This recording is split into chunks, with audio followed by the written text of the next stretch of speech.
Аллах Субхану ва Та'ala үзенең илче аша безгә Коръәнне иңдерде. Һәм ул Аллах Субхану ва Та'аланың сүзләре. Һәм хикмәт зикр дип, зикрул хаким, хикмәт зикре дип. Һәм анда хаклык. Һәм анда исбатланган нәрсә, ягъни аңар муафик булган нәрсәдә хаклык бар, инде аңар каршы килгән нәрсәдә инде zulümet, adaшу. Ondan iергән кеше отачак, аңар инкар итеп, аңар артына иермәгән кеше һичшиксез кыямәт көндә хәсрәттә булачак. Һәм һичшиксез бу Коръән камил рәвештә Аллаһтан сүзләре. Ләкин хәтта шунда да Аллаһ Субхану ва Та'ала хикмәте белән, рәхмәте белән кайбер аятларның дәрәҗәсен Аллаһ Субхану ва Та'ала арттырды, күтәрде. Һәм шулардан Бакара сүрәсенең соңгы 2 аяты. Һәм ул аятларда безгә бер дәрес һәм рәхмәт бәрәкәтләре бар. Пәйгамбәрбез саллаллаһу алейхи ва саллям шу аятлар турында әйтте. Кемдә кем Бакара сүрәсенең соңгы 2 аятын укыса диде төнлә белән, ул кешегә бу сакланыр өчен җитәр диде. Һәм һичшиксез Төнне буе Аллаһ Субхану ва Та'ала бүтән авырлыклар, начарлыклардан саклар диде. Ягъни кеше шул 2 аятны укып ята икән, Аллаһ Субхану ва Та'ала бу кешене саклый диде Пәйгамбәрбез саллаллаһу алейхи ва саллям. Ибн Аббастан риваят кылган хадистә Пәйгамбәрбез саллаллаһу алейхи ва саллям әйтте: "Бер юлы минем янымда Җибраил алейхиссалам утыра иде" диде. Һәм күктә бер тавыш ишетеп, башын күтәреп карады диде. Һәм әйтте: "Эй Расул" диде, "Мыңар хәтле ачылмаган капка ачылды" диде. Һәм мыңар хәтле бер пәйгамбәргә янына төшмәгән фәрештә төште диде. Җиргә төште. Һәм ул сиңа, ягъни пәйгамбәребезгә әйтте: "Куан я Мухаммад, 2 яктылыкка, 2 нурга" диде. Шуның берсесе Фатиха сүрәсе, мыңар хәтле бер пәйгамбәргә дә килмәгән 2 нур диде, 2 яктылык. Фатиха сүрәсе диде, һәм Бакараның соңгы 2 аятын диде. Һәм син шуны укысаң диде, һәр монда зикр ителгән, аятта зикр ителгән дуаларга Аллаһ Субхану ва Та'ала җавабын алачаксың диде. Укыйсың икән, чын күңелдән Аллаһ Субхану ва Та'ала зикр иткән дуаларын бөтесен Аллаһ Субхану ва Та'ала сиңа бирәчәк диде. Абдулла ибн Мас'удтан риваят кылган хадистә әйтә, Пәйгамбәрбез саллаллаһу алейхи ва саллям Мигъраҗга, соңгы күккә менгән вакытта Аллаһ Субхану ва Та'ала тарафыдан 3 әйбер бүләк ителде Пәйгамбәрбезгә саллаллаһу алейхи ва саллям. Шуның беренчесе 5 вакыт намаз. Моннан соң диде, шул Бакара сүрәсенең соңгы 2 аяты диде. Һәм өченчесе Таухид әһле, ягъни Аллаһта ышанган кеше, Аллаһта тиңдәш китермәгән кеше Аллаһ Тәгаләнең мәгъфиратына муафик булуын диде. Ягъни без Аллаһта тиңдәш китермибез икән, Аллаһ Субхану ва Та'ала безнең гөнаһларны гафу ийләшәк. Бәлки газапламыйча турыдан-туры гафу итеп җәннәткә кертә, яки бер вакыт җәһәннәмдә газап алганнан соң үзенең рәхмәте белән, мәгъфираты белән чыгарып җәннәткә кертер. Ләкин мәңгелек җәһәннәмдә калмас диде. Ягъни бу шулай ук Аллаһ Субхану ва Та'аладан биргән бер бүләк. Аллаһ Субхану ва Та'ала бу аятларында нәрсә әйтә? Без татарларда ул «Амана Расул» дип беләбез ул аятларны. Аллаһ Субхану ва Та'ала әйтә: "Амана Расулу бима унзила илейхи мин Раббихи вал муъминун. Куллун амана биллахи ва малаикатихи ва кутубихи ва русулихи ла нуфарриқу байна ахадин мин русули ва қалу сами'на ва атa'на гуфранака раббана ва илейкал масир." Мухаммад саллаллаһу алейхи ва саллям Раббысыннан индерелгән Коръәннең һәр сүзенә ышанды, һәм муъминнәр дә ышандылар диде. Ягъни ышандылар Аллаһ Субхану ва Та'ала аятларына. Алар һәммәсе Аллаһга, аның фәрештәләренә, китапларына, рәсүлләренә ышандылар. Һәм рәсүлләрнең берсен икенчесенә аермыйбыз, барчасына бер тигез ышанабыз диделәр. Ягъни кайберләр әйтәләр: "О, Айса ул насаранилар, христианнарның пәйгамбәре" дип. Алай түгел. Айса алейхиссалам, Муса алейхиссалам, Дауд алейхиссалам, Ибраһим алейхиссалам бөтенебез дә бер тигез безнең пәйгамбәрләр. Һәм мусульманнар Аллаһ Субхану ва Та'ала әйтә: "Ла нуфарриқу байна ахад мин русул."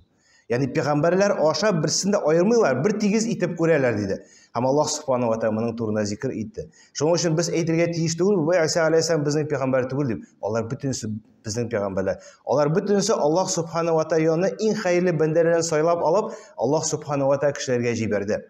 Hem biz onların bir tigiz itip göremiz deb Allah subhanahu wa ta'ala bunun turuna aşıqlab bu ayetlarda zikir etip kite.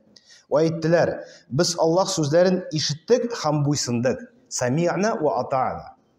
Yani bizge Allah subhanahu wa ta'ala emir etdi ekan namoz o'qirga, biz ularga tiyishtiramiz. Ni uchun bu ko'yverayotgan fizkultura 5 vaqt zaryadka yasasang bir narsa og'ritmaydi deb Alloh tugul. Do'ngiz eti ni uchun harom deb bitta harom bo'lgan.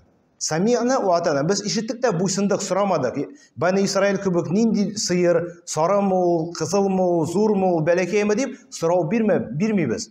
Allah da emir etdi ekan, ham Allah subhanahu wa ta'ala bu oyatda sifatlar berdi. Shu musulmonning javobin sami'na va ata'na. Biz eshitdik da bo'ysundik, so'ramadik. Ni uchun narsa deb. Alloh da emir etdi, bizga shul yetdi dedi. Ey Rabbimiz, yaralqavni so'raymiz, ya'ni seni g'afu etuvini so'raymiz. Shuning uchun so'zlaring eshitib bo'ysunamiz. Ham oxirda senga qo'ytashakmiz deb. Ya'ni hech shaksiz oxirda biz Alloh subhanahu va taolo qo'ytashakmiz. Ham Allohdan istig'for so'raymiz, g'afu etuvini so'raymiz. Ikkinchi oyatda Alloh subhanahu va taolo davom etdi. La yukallifullohu nafsan illa wus'aha laha ma kasabat va 'alayha ma iktasabat. Rabbana la tu'akhidna in nasina aw akhta'na. Rabbana wa la tahmil 'alayna isran kama حملته على الذين من قبلنا ربنا ولا تحملنا ما لا طاقة لنا به واعف عنا واغفر لنا وارحمنا أنت مولانا فانصرنا على القوم الكافرين deb. Allah subhanahu wa ta'ala davom etdi. Alloh taolo hech kimga kuchi yetmagan ish bilan kushlamas, magar kuchi yetgan ish bilan kushlar dedi. Ya'ni la yukallifullohu nafsan illa wusaha. Alloh subhanahu wa ta'ala kishi ko'tara olmagan aybni yuklamadi dedi. Yani men 5 vaqt namoz o'qiy olmaymiz, biz javob bera olmaymiz.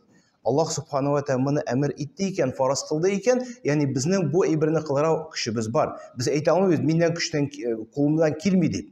Alloh ta ko'tara olmay turgan narsa yuklamadi. Hatto kishi ochlikdan o'lar ekan, u vaqtda Alloh subhanahu va taolo ruxsat etdi, hatto do'ngiz etni oshira ruxsat etildi.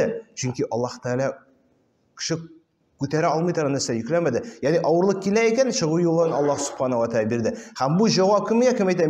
Mening vaqtim yo'q, men ulgurmayman deb. Kuchi yeta, iymonni yetmay, tilagi yetmay. Alloh subhanahu va taolo davom etadi. Birov Allohga bo'ysunib izga amallar qilsa, foydali ishlarigina ishlasin. Foydasi o'zinadir. Agar birov Allohga qirishib gunohlarin, yovuz ishlarini kasb etsa, g'azabi o'zinadir. Laha ma kasabat va alayha ma iktasabat. Yaxshilik ishlaysan o'zing uchun. Gunoh ishlaysan shulay o'zing uchun. Senga qarshi bo'lajak qiyomat kuni. Har amal uchun Alloh subhanahu ikkinchi oyatda zikr etgan. Faman ya'mal misqala zarratin khayran yara. Bir misqal yaxshilik ishlaysan ekan, qiyomat kuni ko'rashaksan. Bir misqal, bir balakayni, bir nosharlik ishlaysan ekan, hech cheksiz masnada ko'rashaksan dedi. Ham bu oyatda laha ma kasabat. Onun ishinde o'zi narsa ishladi, ona qarshi da o'zi narsa ishladi dedi. Alloh subhanahu va taolo adil. Allohga itoat etuvchi mu'minlar aytdilar: "Ya Rabbimiz, lazim bo'lgan izg'i amallarimizni unutib qoldirsak yoki xatolanib gunoh ishlasak, bular uchun bizlarni g'azab bilan tutmag'iz" deb.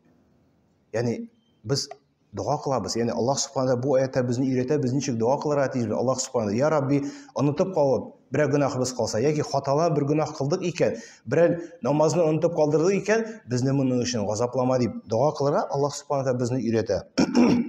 Ey Robbimiz, avvalgi ummatlarga yuklangan og'ir yuklarni bizga yuklamagiz deb. Ya'ni ilki qavmlarga og'ir aybir yuklangan bo'lsa da bizni onda aybirdan ozod et deb duo qilarga yog'adan Alloh subhanahu bizni o'rgatadi. Ya Robbimiz, kuchimiz yetmaslik, sabr eta olmaslik og'ir bala qazolardan bizlarga yuklama. Ya'ni bizni saqla onda og'irliklardan. Og'ir biz ko'tara olmay turgan sinovlardan bizdan saqla deb duo qilalar deb Alloh subhanahu zikr etadi. Bizlarni g'afu et, hamma yaratla, hamda bizga rahmat qil. Ya Robbimiz, sen bizning xo'ja, barcha hojatlarimizni sengina o'taysan. кәфирләргә каршы торырга, аларның җиңәргә безгә ярдәм бир дип, ягъни Аллаһ субхана ва тааля шул аятларны шул сүзләр белән бетерә. Ягъни бу дуа. Һәм искә алыйк, Пәйгамбәрбез саллаллаһу алейхи ва саллям бу дуаны кылабыз икән, һәр дуаны Аллаһ субхана да җавап бирә. Ягъни без иң беренче Аллаһ Тәгаләнең иманын турында, Аллаһта ышанабыз, Пәйгамбәргә ышанабыз, китапларга ышанабыз дип, һәм шул ук вакытта безне Аллаһ субхана өйрәтә нәрсә дип, әмер килде икән, сами'на ва атa'на. Без ишеттек һәм буйсындык диде. Һәм Аллаһ субхана безгә йөкләде икән, бездә көч бар шул әйберне узарга. Бер авырлык бирде икән, хәтта галимнәр әйтә, бер ниндидер сынау бирелде икән Аллаһ субхана ва тааля. Аллаһ субхана ва тааля көчен дә бирә, менә шул сынауны узыр өчен. Без әйтә алмыйбыз, без күтәрә алмый торган нәрсә безгә Аллаһ тааля бирде дип. Көчен дә бирәчәк. Һәм галимнәр әйттеләр, бу аятларның фазиләтләре бик күп. Шуларның берсе, бу аят фақат Пәйгамбәрбез саллаллаһу алейхи ва саллямга бирелде. Моңар хәтта бер пәйгамбәргә дә бирелмәгән иде. Шуның өчен шәхсән, хусусан бер фәрештә төште. Моңар хәтта җиргә төшмәгән фәрештә төште. Һәм кул мусульман кеше менә шул аятларны укып, мәгънәсен белеп, ихластан укыса, Аллаһ субхана ва тааля һичшиксез менә шул дуаларга җавап бирәчәк диде. Һәм галимнәр әйттеләр, бу Пәйгамбәрбез саллаллаһу алейхи ва саллям турында әйтелсә дә, бөтен мусульманнарга да бу нигъмәт, бу рәхмәт бирелгән. Шуның өчен без бу аятны укыйбыз икән, мәгънәсен белеп укырга тиешбез. Нәрсә турында дуа икән, нинди Аллаһ субхана ничек нәрсәне сорарга кушкан, аңлап сорарга, чын күңелдән булырга тиеш, һәм сорыйбыз икән, Аллаһ субхана да шуны бирәчәк. Һәм шулай ук хәтта шул җитәрлек, аңларга тиеш, бу аят Аллаһ субхана ва тааляның гарше астында булган хәзинәләреннән биргән бер нигъмәт диде. Угба ибн Амр риваят кылган бер хадистә Пәйгамбәрбез саллаллаһу алейхи ва саллям минбарда торган вакытта әйтте. Бу ике аятны укыгыз диде. Бакара сүрәсенең соңгы ике аятны укыгыз. Чөнки Аллаһ субхана ва тааля сезнең Раббыгыз үзенең гарше астында хәзинәләреннән биргән нәрсә диде. Ягъни Аллаһ Тәгаләнең нигъмәте. Ягъни Аллаһ Тәгаләнең рәхмәтен, нигъмәтен шуннан да күрә алабыз. Ягъни Аллаһ субхана ва тааля кешеләргә сез ышанырга тиеш дип кенә калдыра ала иде. Ләкин шул ук вакытта үзенең нигъмәте белән бу өммәткә бу көнгә хәтле ачылмаган капкалар ачылды. Бу көнгә төшмәгән фәрештә төшеп, менә шул аятлар безгә, безнең өммәткә бирелде, безнең пәйгамбәрбез аша. Ләкин без моны белмибез, моны белән кулланмыйбыз. Һәм шулай әйттеләр, шул әйбердә нәрсә? Ул саклый торган нәрсә. Ягъни без моны укыйбыз икән, Аллаһ субхана ва тааля шул аятлар, ягъни без сорыйбыз, безне нитмә, күтәрә алмый торган нәрсә белән йөкләмә, сабырлык бир, көч бир дип, ләкин моннан тыш тагын да нәрсә диде? Бу аятны укыган кешене Аллаһ субхана ва тааля саклый. Пәйгамбәрбез саллаллаһу алейхи ва саллям әйтте, бер йортта менә шул аятлар 3 төн дәврендә укылса диде, бу йортка бер шайтан да килмәс диде. Икенче хадистә Пәйгамбәрбез саллаллаһу алейхи ва саллям әйтте, кемдә кем бу аятны төннә белән укыган булса, Аллаһ субхана бөтен зарарлардан саклар диде. Һәм галимнәр монда ихтилаф иттеләр, кайчанрак укырга хәерлерәк дип. Йоклар алдындамы, кайберләр әйтә, ахшам җитте икән, кояш байды икән, укыгыз, чөнки төн дәврендә диде Пәйгамбәрбез саллаллаһу алейхи ва саллям. Ягъни безгә бу мөмкинчелек бирелде. Без шул фазиләтне, шул нигъмәтне белеп, аны кадерләп, инде без бер гадәткә кертеп калырга тиеш. Яттан белергә, балаларыбызны яттан өйрәтергә, бер гадәткә кертеп, инде ахшам җиттеме яки йокларга ятырга алдында шул сүрәне укып ятырга. Авырту 1-2 минут. Ятлаган кешегә инде 1 минутта укып чыга ала. Ләкин Пәйгамбәрбез саллаллаһу алейхи ва саллям әйтә, укыла икән. Икенче хадисләрдә бар, Пәйгамбәрбез саллаллаһу алейхи ва саллям әйтә, Бакара сүрәсе укылган йортта җиннәр булмас, шайтаннар булмас диде. Һәм әйтә, хәтта шул 2 аятны укыла икән. Инде Бакара 2,5 җүз, аны укырга 1 сәгать кирәк. Инде 2 аят укып чыгара күпме кирәк? 2-3 минут. Авырмы? Юк. Аллаһ субхана безгә бу нигъмәтне бирде икән. Бирде. Без сорыйбыз, я Рабби, безне гафу ит. Безнең хаталарыбыз булса гафу ит. Онтылып калган нәрсә булса гафу ит дип. Һәм вәгъдә итә. Чын күңелдән без моны сорыйбыз икән, укыйбыз икән, Аллаһ субхана һичшиксез моны безгә бирәчәк. Шуның өчен галимнәр әйттеләр, ягъни наданлык кулланмаска, йоклар алдыннан аятул курси белән шул 2 аятны укып ятмаудан диде. Инде без үзебезгә гадәткә бер кертеп калдырырга тиешбез моны. Инде йокларга ятабыз икән, балаларыбызны өйрәтеп, аятул курси укып, шул Амана Расул 2 аятны укып, инде Аллаһ субхана тааля безне сакласа иде дуа кылып ятырга. Инде Аллаһ Субханаһу бу мөмкинчелекне бирде. Инде кем кулланмый, инде һичшиксез үзе хәсрәттә булачак. Ва кулу каула хада ва астагфируллаһ ва атубу илейх.